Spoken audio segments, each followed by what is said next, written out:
बार बार कफ आना ये एक तरह से 2-3 बीमारियों के साथ होता है, ठीक है, जो हमें पता नहीं होती है। उसमें जो एक बीमारी है उसको GERD कहते हैं, गैस्ट्रोएसोफेजियल रिफ्लक्स डिजीज़।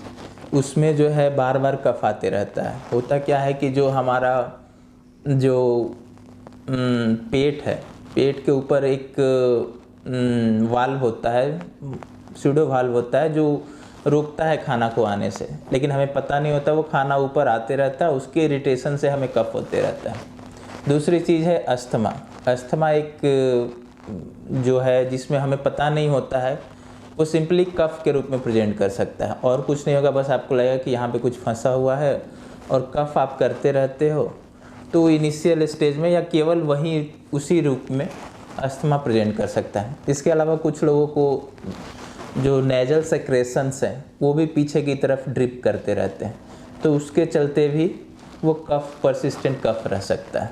ये सब कारण होते हैं जिसको हमें देखना होता है। जो GERD होता है इसको पहले डिटेक्ट करने के लिए हमें सिम्टम्स देखने होते हैं। सिम्टम्स यदि रहा तो एक 24 आवर pH मॉनिटरिंग सिस्टम होता है जो आपके इसोफेगस में प्लेस किया जाता है और फिर उससे देखना होता है कि pH कितना रहता है उस जगह का, लोअर इसोफेजियल स्फिंक्टर के पास, ठीक है।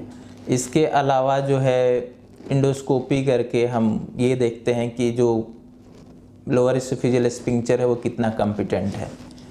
इसके बाद कंफर्म होने के बाद जो दवा है वो कम से कम 2 महीना चलता है, ठीक है। उसके बाद सिम्टम्स कितना रिजॉल्व हुआ वो देखना होता है। फिर वो फर्दर आगे भी हमें वो दवा कंटिन्यू करनी होती है।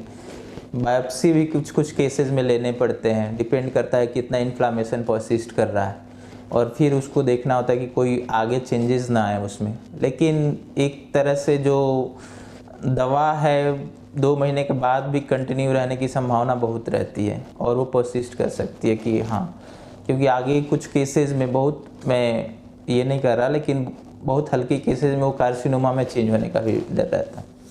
तो उस केसेस में एक पेंटोप्राजोल जो होता है या जो भी PPI होते हैं वो कंटिन्यू करते हैं हम। फिर जो अस्थमा है, यदि केवल कफ वेरिएंट अस्थमा कहते हैं इसको, इस केस में फिर हम एक PFT करा के देखते हैं कि पल्मोनरी फंक्शन टेस्ट कहते हैं कि क्या प्रॉब्लम है।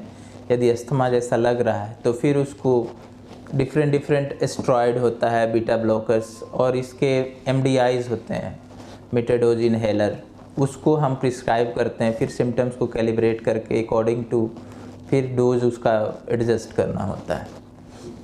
जो पोस्टीरियर नेजल ड्रिप है उसमें आप ENT से बेटर एक बार एग्जामिन करा लीजिए कि क्यों बार बार वहाँ पे पोस्टीरियर नेजल ड्रिप हो रहा है, कोई और इन्फेक्शन साइट नहीं है, कोई मास तो नहीं है कुछ इस तरह का, या कुछ एलर्जी टाइप का है। तो एलर्जी में तो आप सिंपल एंटीहिस्टामिन देकर ट्रीट कर सकते हैं। बाकी कोई और चीज़ें होती हैं तो उसको फर्दर इवेलुएट करके ट्रीट करना होता है।